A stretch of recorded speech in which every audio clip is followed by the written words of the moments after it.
The factory floor was silent, the robotic arms frozen, the conveyor stops locked.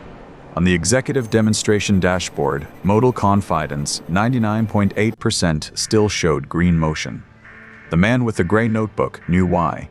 He had signed a severance clause worth $127,000 and filed a risk memo 1 week ago that could void every cent of it.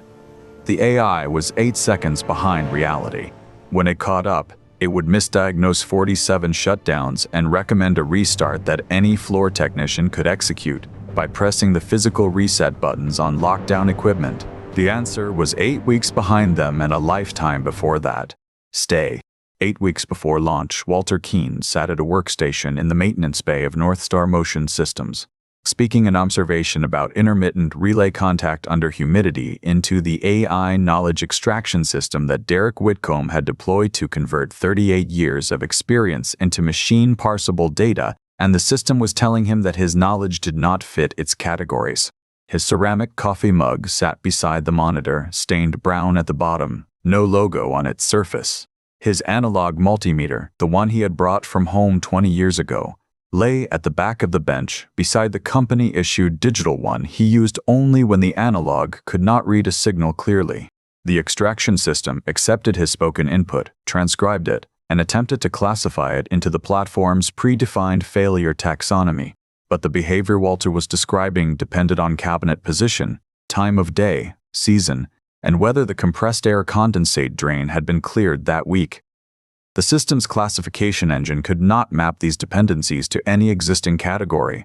It produced a structured summary that stripped the environmental conditions, reduced the observation to intermittent relay fault, unverified, and truncated the context that made the entry meaningful. Walter reached into the left pocket of his faded green vest and pulled out the gray notebook, the cloth-bound one with no label on the cover.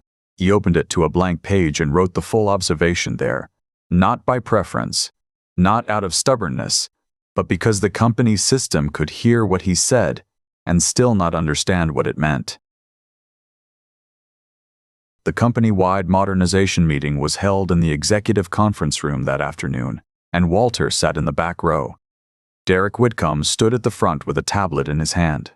32 years old, wearing a fitted jacket over a DataViz t-shirt, and he spoke about the digital twin and the production coordination metrics and the verified data architecture the way a conductor speaks about a score he has memorized.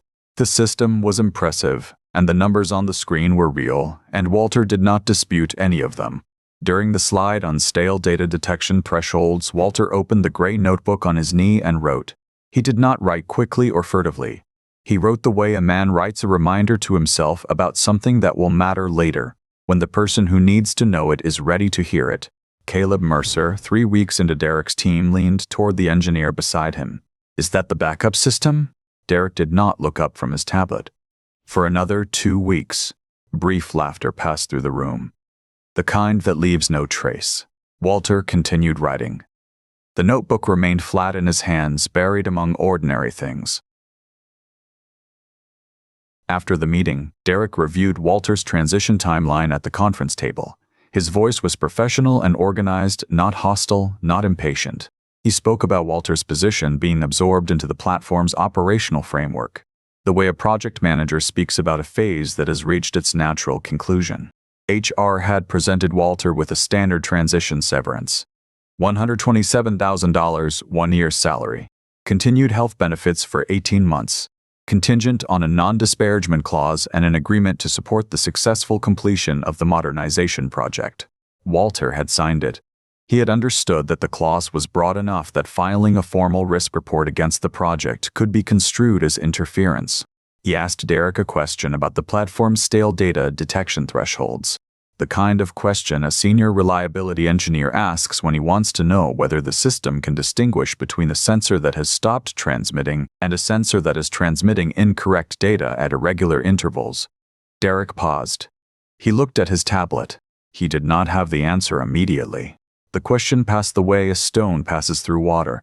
A brief disturbance on the surface, then nothing, then the surface smooth again. That evening, Walter stood in his kitchen with the notebook on the counter beside his coffee mug. The house quiet the way a widower's house is quiet after 6 years. settled into a stillness that no longer felt like waiting. His steel-toed boots sat by the back door, the toes pointing inward. The phone rang. Allison. She asked about the transition, and he told her it was proceeding according to the timeline. When she asked what he was not saying, he did not answer. Not being angry has never prevented North Star from taking everything you give it, she said. Her voice was direct and plain, the voice of a woman who had watched 36 years of institutional loyalty from the outside and had drawn her own conclusions about what it had cost. But North Star didn't steal your time. You volunteered it. You handed it over because you thought that machine needed you more than this family did. Walter did not answer. He did not answer because she was right. After the call, he opened the notebook to a page dated 14 months ago. The entry described the relay, the intermittent contact under humidity, the partial engagement that resolved itself when the temperature dropped overnight. He read it the way a man reads a letter he has written to himself, knowing exactly what it says, needing to see the words again to confirm that they are still true. He closed the notebook and set it on the counter and did not mention it to anyone. The severance agreement sat in a manila folder in his desk drawer in the next room, signed, the ink dry for 3 weeks. The relay entry in his notebook was a warning that the agreement may have made it impossible to deliver. The 6-year-old email sat on Walter's monitor like a piece of evidence that had been waiting for the right moment to be seen again. He had found it by searching his own name in the archived correspondence system, a search he had not performed in years, and there it was, the subject line still legible, the body still precise, the response still final. Non-standard narrative input, limited cross-site utility. He had requested a new field in the maintenance database that year, a simple text field labeled Environmental and Operator Context, where a technician could record the conditions surrounding a failure, the humidity, the shift rotation, the temperature swing, the sound the machine made before it stopped. The request had been submitted in writing, reviewed by 3 people, and returned with those 6 words. He had accepted the decision the way he accepted all decisions that came from above, by returning to his bench and doing his work with the tools he had. Now the AI knowledge extraction tool occupied the same screen, its classification engine stripping context and reducing his observations to categories that fit the platform's taxonomy. Only this time the exclusion was automated and called progress. Walter printed the old email and folded it once, the way a man folds a document he intends to lay on a table and not put away until the person across from him has read it. The executive conference room was empty when he arrived, the blue North Star logo catching the morning light through the glass divider. He stood at the polished oak table and waited. When Derek entered with his tablet and a cup of coffee, Walter placed the printed email on the table between them. Derek set the coffee down and picked up the paper. He read it slowly, the way a person reads something he is being asked to understand, not something he expects to dismiss. When he finished, he set it down and looked at Walter. "This was 6 years ago," Derek said. "Before my time." "Yes." Derek nodded. He did not argue with the content. He did not say the request was unreasonable.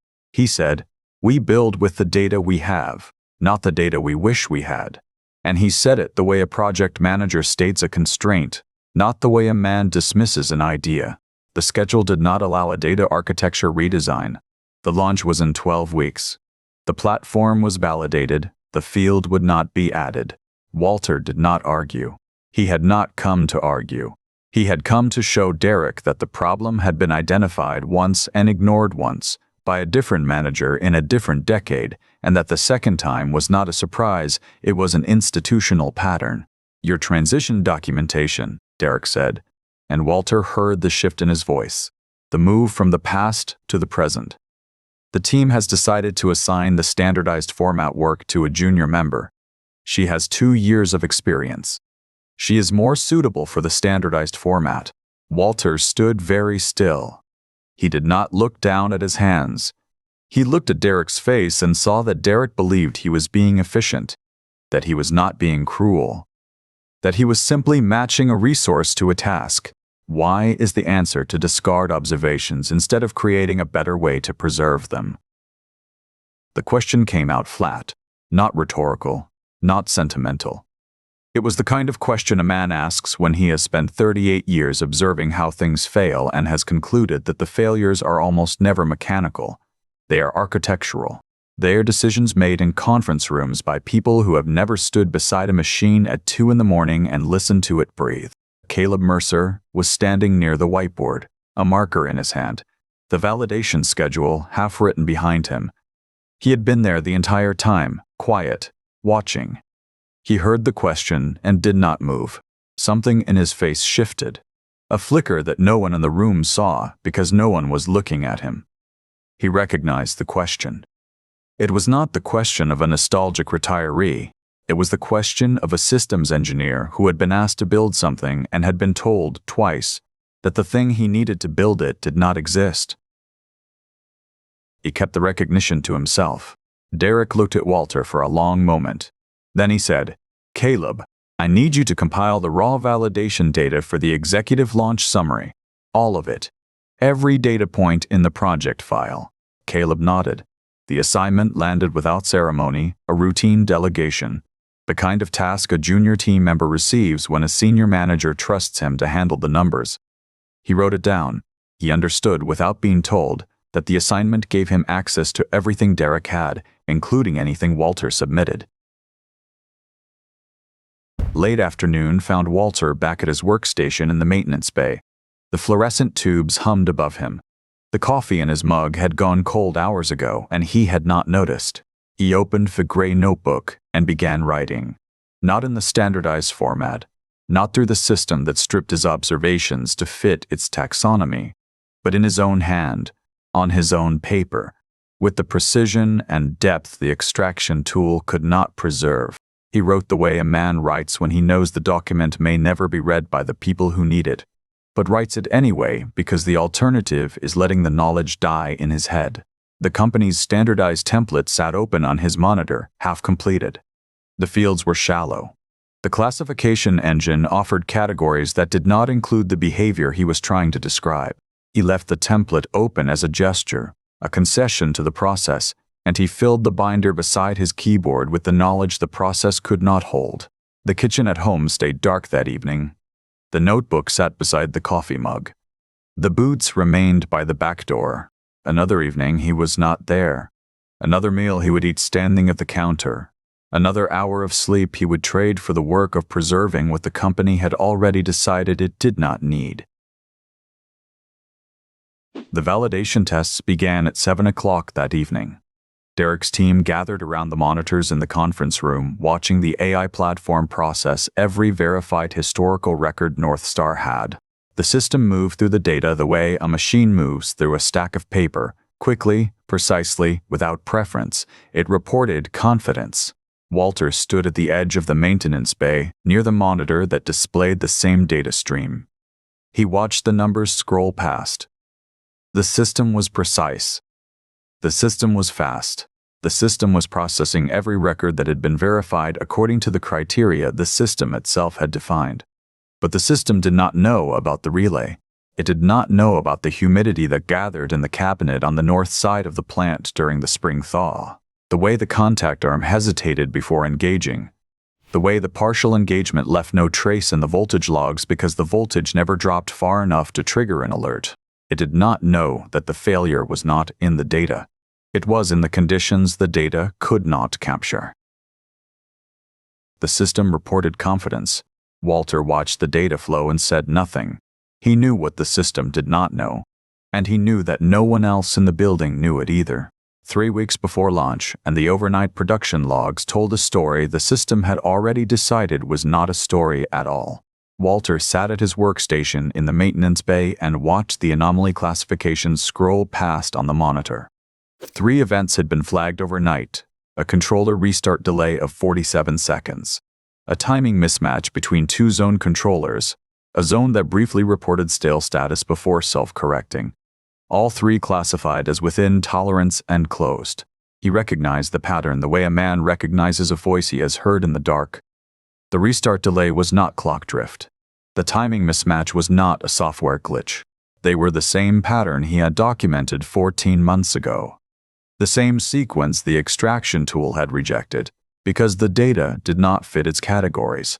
He walked across the factory floor to the south wall electrical cabinets, sealed steel enclosures from the original 1984 installation, painted industrial gray that had bubbled in places from decades of humidity cycling. He placed his hand flat against the third cabinet door. The metal was warmer than the surrounding air. Inside, the air was trapped, holding heat and moisture that would not dissipate because there was nowhere for it to go. The zone-level humidity sensor mounted 12 feet above on the facility column read 68%. Inside the cabinet, Walter knew the humidity would be past 82% by mid-afternoon and would stay there through the evening, condensing on the relay contacts and the power distribution equipment that had been running in that sealed space since before the AI platform was a concept. The zone sensor read the room. It could not read the cabinet. Derek made the announcement that afternoon. Marianne's office had issued the directive, configuration freeze, effective end of week. All system parameters locked for the launch demonstration. All remaining anomaly investigations closed. Unresolved items deferred to post-launch optimization. The Phase 2 expansion deal, valued at $120 million, depended on a flawless public event. Walter caught Derek in the corridor afterward. He explained the overnight anomalies the way he had explained them to himself in the dark hours of the morning, carefully, without alarm. The controller restart delays matched a documented pattern. The zone sensors could not see what was happening inside the sealed cabinets. The AI was classifying based on data that did not include the actual conditions. Derek listened. He did not interrupt. When Walter finished, Derek looked at his phone where the AI's analysis was displayed. The platform flagged them, categorized them, and moved on, Derek said. That is exactly what it is designed to do. The zone humidity readings are nominal. Marianne wants the parameters locked by Friday. The conversation ended the way a conversation ends when both parties have said what they are going to say, and neither has changed the other's position. Walter stood alone in the corridor, the gray notebook in his back pocket, the knowledge sitting in his chest, the way a weight sits in a place that has learned to carry it. That evening, Caleb Mercer was alone in the data room. He had pulled the overnight controller logs, the raw timestamp data that the AI had processed and classified, and he had laid them out on the screen in columns. The gaps were 30 to 60 seconds long. They clustered in the same time windows, the same pattern Walter had described. He found Walter in the maintenance bay sitting at the workstation with a gray notebook open. The restart gap, Caleb said. That is not normal variation, is it? Walter looked up. He set the pen down slowly, the way a man sets down a tool when he has been waiting for someone to ask the right question. It is the controller's boot sequence after a power loss, Walter said.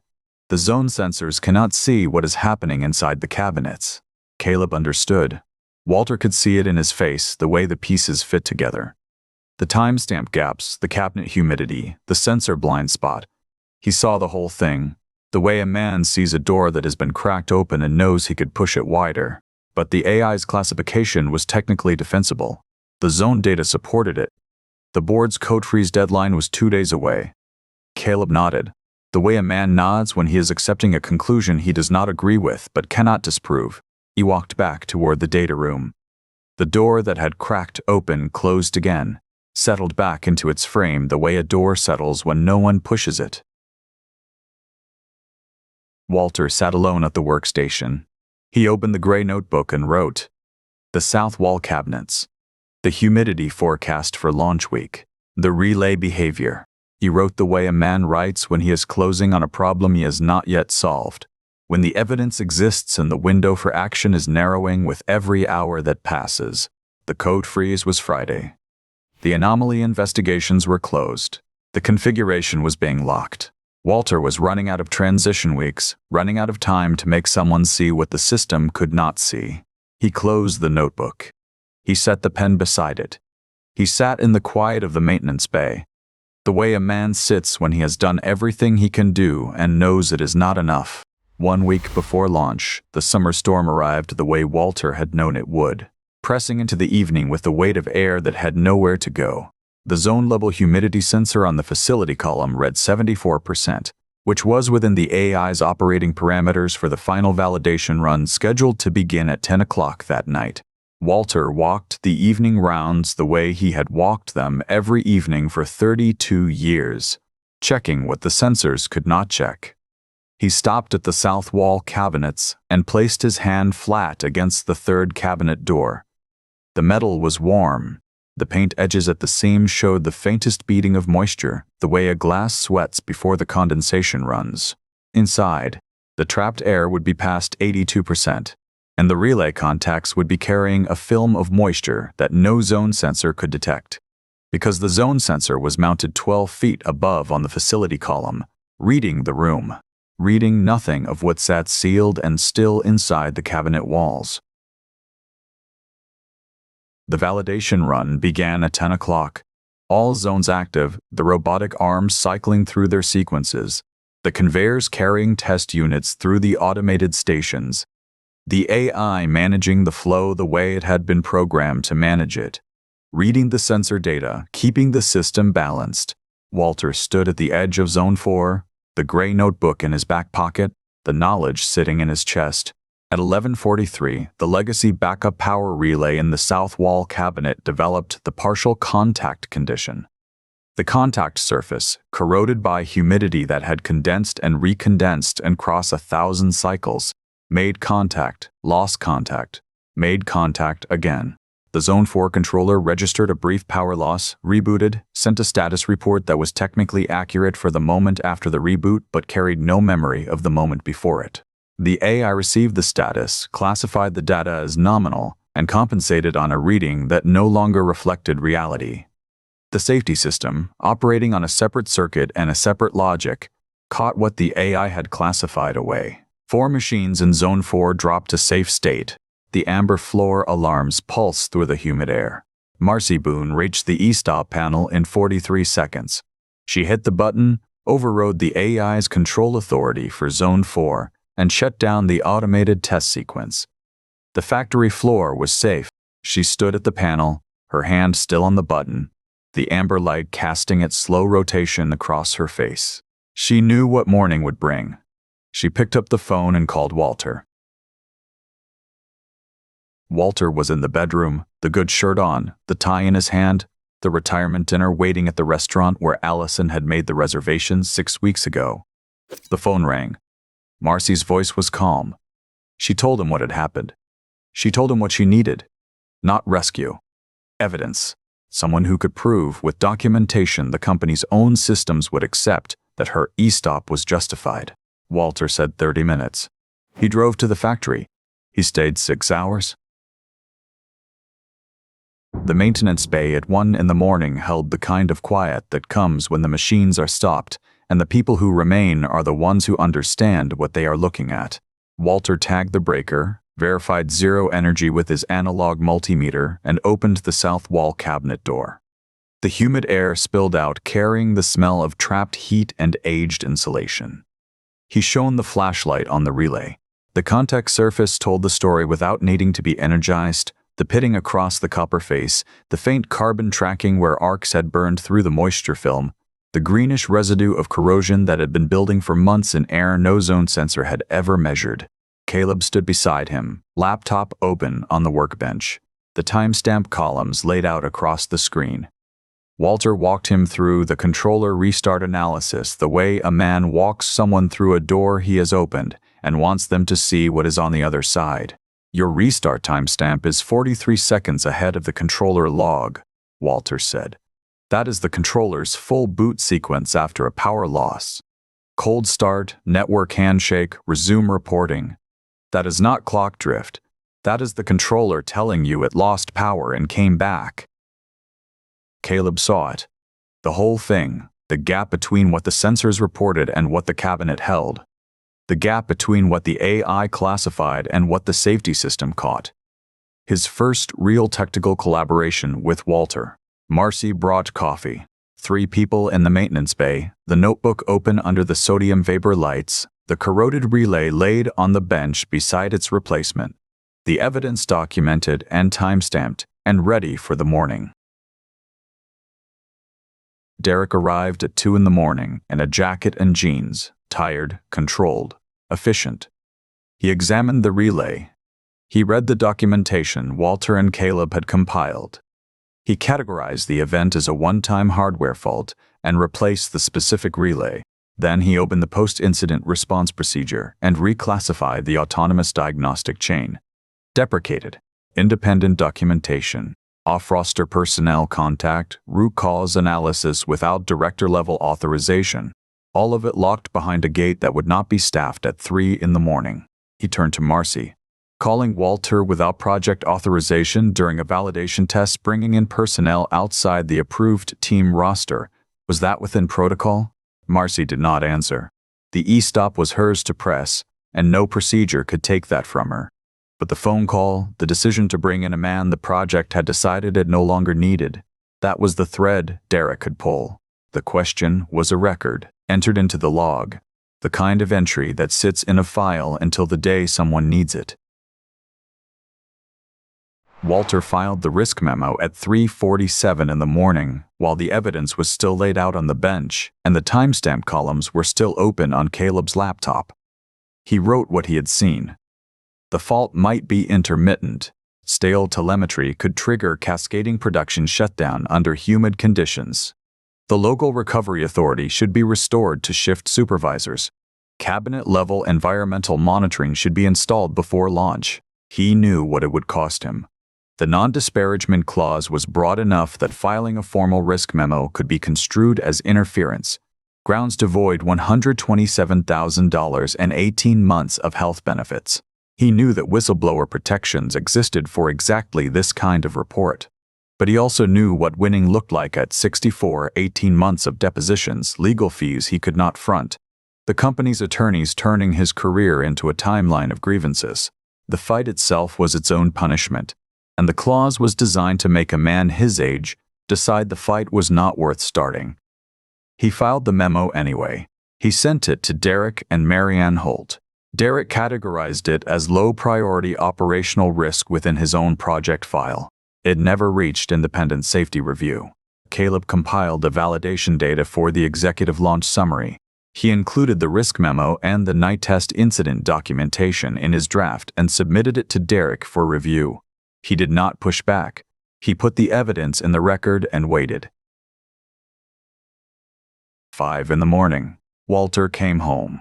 The kitchen was dark except for the stove light, the small flame burning under the hood the way it burns when no one is cooking. A light left on for the person who was not there.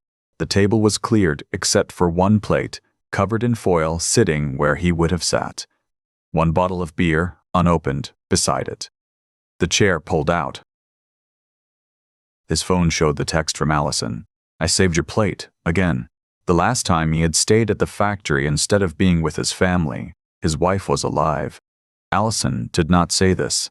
She did not have to. Morning. Marianne Holt's desk. Walter stood in the doorway, the good shirt wrinkled, the tie loosened, the boots back on. He set the written warning beside the risk memo.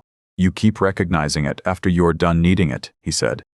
He said it the way a man says something he has carried for a long time and is setting down, not as an accusation, not as a farewell, just as a fact that has been proven across enough repetitions that it no longer requires emphasis.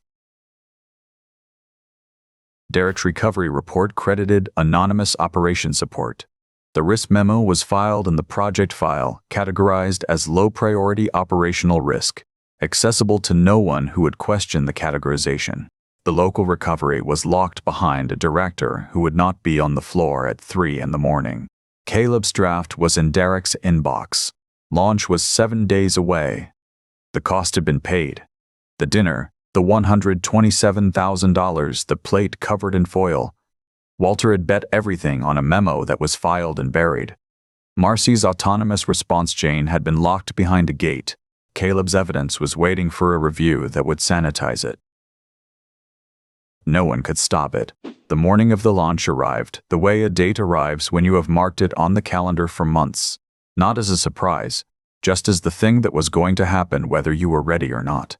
Walter stood in the employee observation area behind the rope line, 20 feet from the VIP seating where the NFM executives sat in pressed suits beside investors and trade reporters, all of them watching through the glass as the factory floor performed the demonstration it had been built to perform. The robotic arms moved through their sequences with the precision of a thing rehearsed 1,000 times. In the elevated control room, the executive demonstration dashboard showed the digital twin in steady green, modal confidence 99.8%. For 11 minutes, everything worked. Then, a different legacy relay and another self-wall cabinet developed the same partial contact condition under summer humidity, the cabinet-level condensation rising above 82% while the zone sensors read a placid 69. Zone controllers lost power. Stale status remained cached on the AI platform's network layer. For 8 seconds, the dashboard continued showing green motion interpolated from data that had stopped arriving. The audience heard the factory die before they saw it. The robotic arms ceasing their motion. The conveyor motors cycling down. The compressed air dryers going silent. The whole floor falling into a stillness that had no place in a production demonstration. Through the glass, amber alarms began pulsing across the floor while the dashboard still read 99.8%. The heartbeat timeout fired. Cascading red alerts spread across the screen. The AI diagnosed 47 safety shutdowns as wide-area sensor faults and recommended a coordinated restart sequence. The recommendation appeared on the control room monitor, a green restart envelope prompt that any floor technician could execute by walking to the cabinet panels and pressing the physical reset buttons, sending current through equipment the safety system had locked down for cause. Walter spoke without turning from the glass. Marcy stood beside him with her arms crossed and her eyes fixed on the floor below, the same way she had stood at the e-stop panel 1 week ago. The same composure, the same understanding that the thing she had warned them about had arrived on schedule. He said it to her because she was the one who would know what it meant.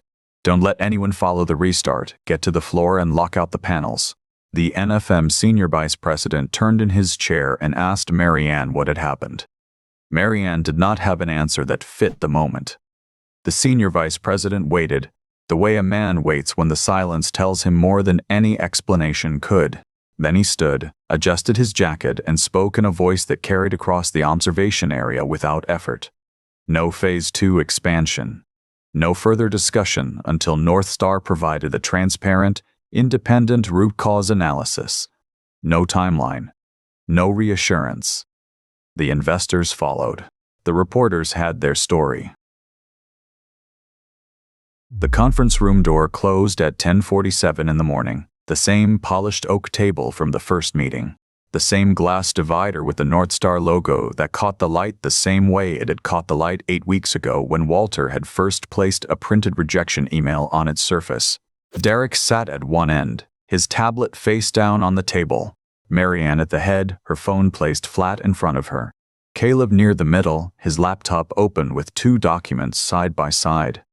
Walter took the chair opposite Derek, the gray notebook in his vest pocket, the weight of it familiar against his ribs. Marianne spoke first. Her voice was flat, stripped of the polish she used for the board. She looked at Derek. Do you know why they demanded an independent root cause analysis? It isn't about safety.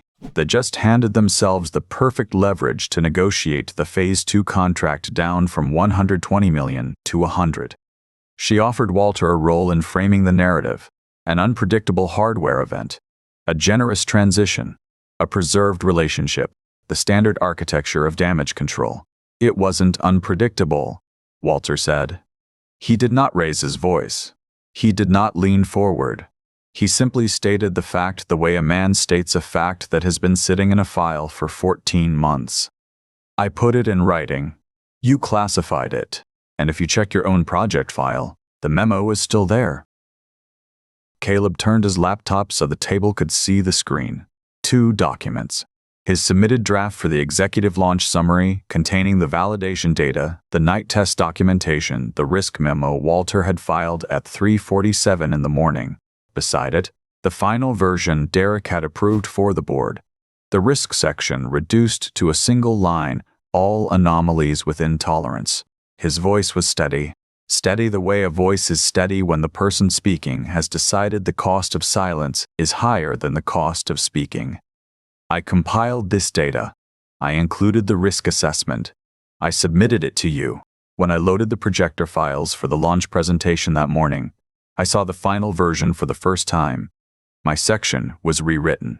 The room went quiet the way a room goes quiet when the thing that has been hidden is finally named. Derek did not look up. The room was rereading every earlier beat, every phrase that had sounded reasonable when it was spoken, and now carried a different weight. The legacy dependency was the only person who had predicted this. The non-standard observations were the physical world's testimony from below the sensor resolution. The deprecated response chain was the autonomy the night crew had needed 1 week ago. The AI knowledge extraction tool that had stripped Walter's relay observation to fit its taxonomy was the company telling its most experienced engineer that his knowledge did not match the categories. When Derek spoke, his voice carried none of the smooth authority it had carried in the meeting 8 weeks ago. "I didn't dismiss what he said," Derek said. "I dismissed how he said it, and that's the same thing, isn't it?"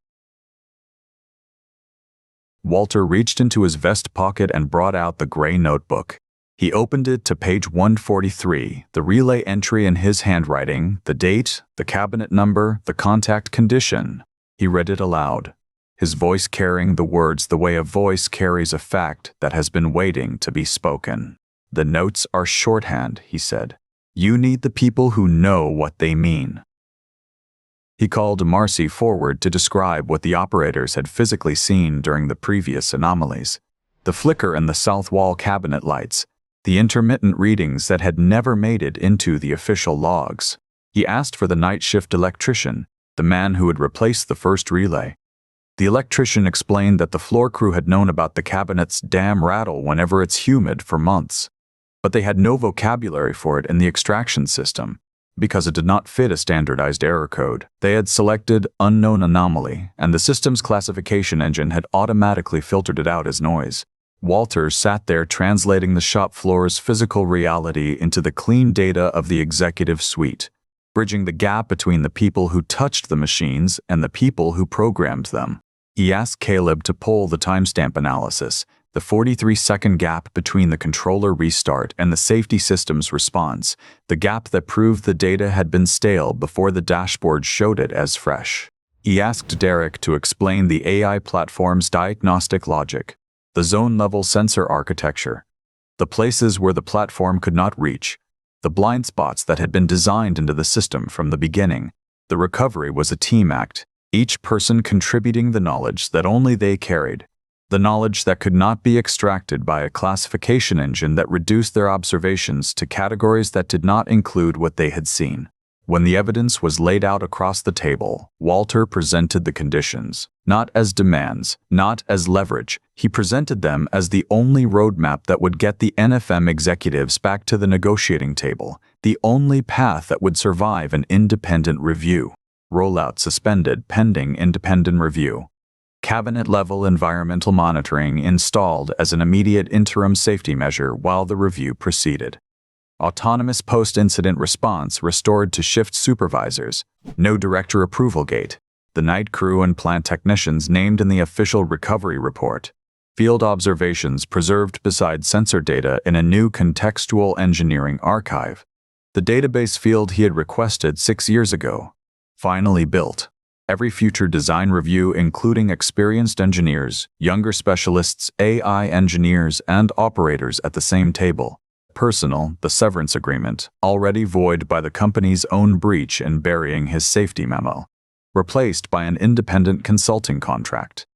Walter would be available on his own terms, billed at market rate for as long as the transition required. The company would train multiple people for every task it once depended on him alone for.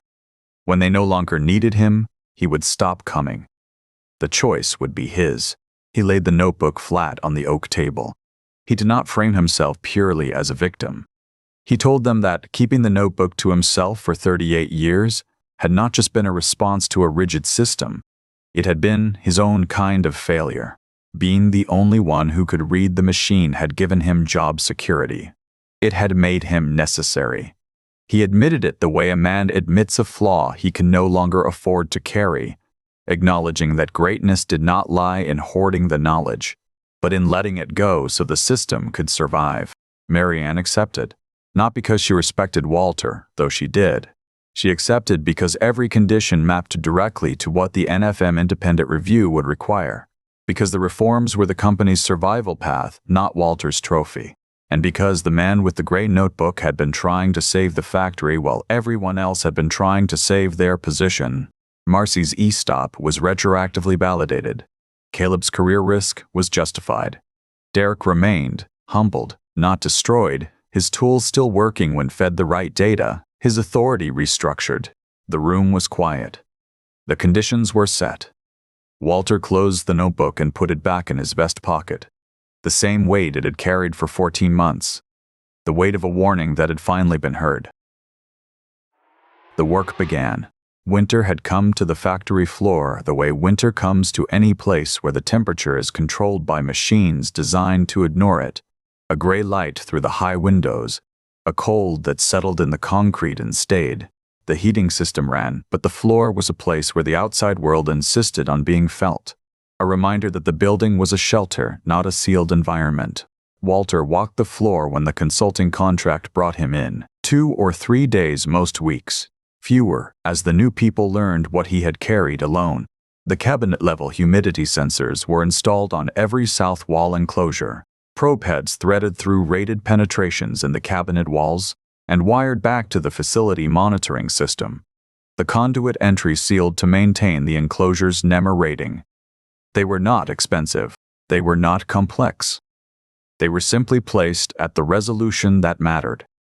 The resolution that the original design had overlooked. The robotic arms moved along their programmed paths. The conveyors ran. Normal operations. The kind of normal that only exists after the crisis has been absorbed and the reforms have become routine. The contextual engineering archive was operational. A shared dashboard in the maintenance bay showed 3 categories for every incident: what the system reported, what the operator observed, what conditions surrounded the event. The database field Walter had requested 6 years ago, environmental and operator context, was now institutional practice. It had taken a near failure to make it real, but it was real. He read the entries the way a person reads a map of a place he has already walked, checking the landmarks, confirming the path. The gray notebook's entries had been transcribed into the archive by Walter, by Marcy Boone, by the night shift technicians, each observation annotated with structured metadata and connected to schematics and verified records. The scanned pages were preserved as provenance. The origin document that proved where the knowledge had started. The notebook was not a sacred artifact. It was a starting point. The knowledge it carried had become the system. Derek Whitcomb worked in a technical lead role now under closer engineering oversight. He sat at his terminal writing a new block of logic into the core architecture. Instead of forcing the AI to guess when the data became ambiguous, he programmed the system to automatically flag for human context whenever sensor confidence dropped below 85%. He had learned that the smartest machine was not the one that tried to replace human judgment, but the one that knew when it was blind and had the humility to ask. Thievely, you. Caleb Mercer sat at the adjacent desk. He had secured the project's transparency, but he knew the cost. In the eyes of certain mid-level managers, he was now marked as a wild card, a junior engineer who had publicly cornered his boss. His path to promotion at North Star would be heavily scrutinized, the unspoken penalty for whistleblowing. But as he watched the new safety protocols compile on his screen, he accepted the trade. Integrity was not a career strategy. Its only real reward was the ability to sleep through the night without losing yourself. A young engineer sat at the contextual reporting interface. She typed, her fingers moving the way a person's fingers move when they are recording something they know matters. Operator heard relay chatter before controller timestamp reset. Cabinet level humidity reading, 79%. Zone reading, 67%. Local inspection requested. Walter read the entry on the shared dashboard. He saw the team already gathering to inspect, autonomously, without calling a director. The knowledge the notebook carried had become the system. The physical world's voice was finally inside the machine at the resolution that mattered. Walter stood at his workstation desk. He opened the gray notebook to the last annotated page, read it, and closed it. He opened his desk drawer. He placed the notebook inside. He slid the drawer shut. For the first time in 38 years, he did not put it in his vest pocket. The notebook was not gone. It was in a drawer, available, just not needed every day. He stood there for a moment, his hand resting on the closed drawer. The way a person rests his hand on something he has carried a long time and is setting down. He walked out of the factory. The cold air hit him the way it always did, but he did not pull his coat tighter. He walked to the restaurant. Allison was already there, sitting at a table by the window. She looked up when he came in. "You're early," she said. 2 words. They carried every dinner he had missed, every plate covered in foil, every evening the kitchen had stayed dark. The loop closed. Walter sat across from his daughter. The notebook was in a desk drawer miles away. The young engineer's entry was already generating a work order. The system listened to the physical world without requiring one man to sacrifice his life for it. He picked up the menu. He read it the way a person reads something when he has time to read it, slowly, without hurry. The factory floor hummed on without him. The knowledge had reached the company before the emergency. The work that stayed was the work that did not need him to carry it alone.